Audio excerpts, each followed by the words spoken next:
if I were playing on this team, which my skills are, what's that term? Oh, the shits. So I never play. But before I lace up, before I get on the court, before I play in these big games, before I go to the Staples Center, where history is there, those are historic walls there at the Staples Center. I would remember that, and it allows me then to be present in the moment and understand, holy shit, the stuff I have around me right now, this is the shit that I dreamed of when I was a kid. I am here. I played for University of Miami, played for great teams. Warren Sapp, Ray Lewis, they were my teammates. They were balling. Warren Sapp was playing tight end that time. I was starting defensive tackle. Yeah, they moved him over to D-line. And he looked at me, he's like, yo, dude, I'm gonna take your spot. I said, you ain't taking my fucking spot. He said, I'm gonna take your spot. I said, no, you ain't. We battled, and he took my spot.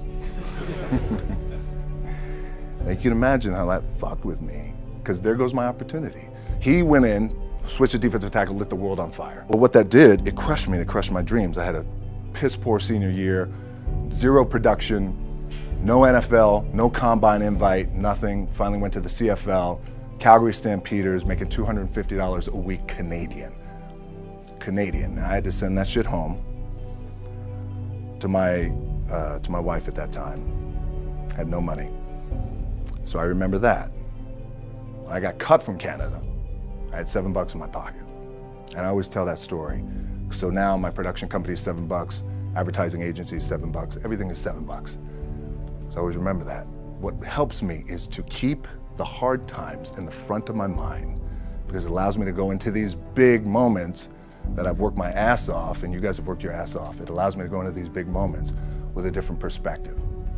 What it also does for me, and again, this is what works for me.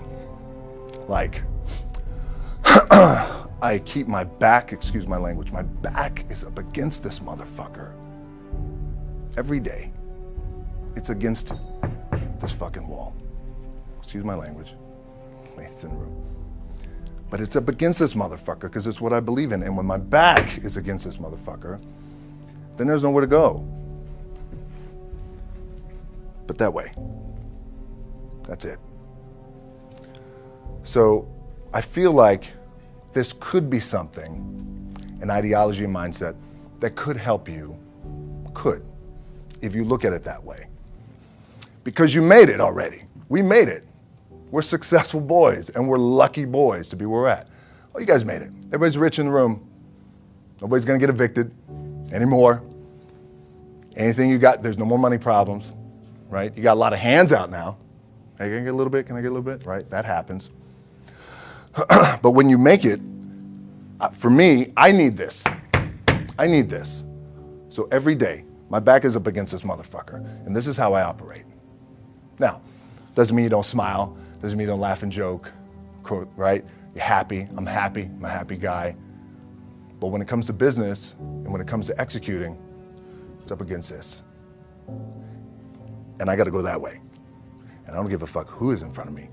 They're not gonna stop me. I feel like for me, it feels seamless because you prepared for so long, but it's just like you guys prepping for a game. That's the fun part. That's where it's like, fuck, it's fun, man. People are paying their hard-earned dollars to come see you. They're cheering, they're going bananas, they're booing the shit out of you or on the road. That's fun. That's what you live for. I mean, that's the juice right there. The prep is where the character's made. And I just don't mean the character I play, I mean the character in here. So for me, the prep is getting with the director, getting with the producers, getting with the writers, so in essence, it's like getting with all your coaches and your different position coaches and all the meetings that you have to have, right? So that's the work you put in. The key for me was, where does it start? What's the anchor? What's the anchor? So I could have all these ambitions and you guys have all these ambitions, which is great. It's important. I'll play this role, you'll play that role. I'll execute this thing and it'll come out this summer. You guys will execute this thing during the summer, right, when it's time to really put in a lot more work. But the key with me is just always finding what the anchor is. And the fucking anchor is getting up at 4 o'clock in the morning every day before anybody else and grounding my thought process is in the no one will outwork me. No one. I love and I respect you guys. You motherfuckers won't outwork me. All starts with this. 2 hands, putting in the work.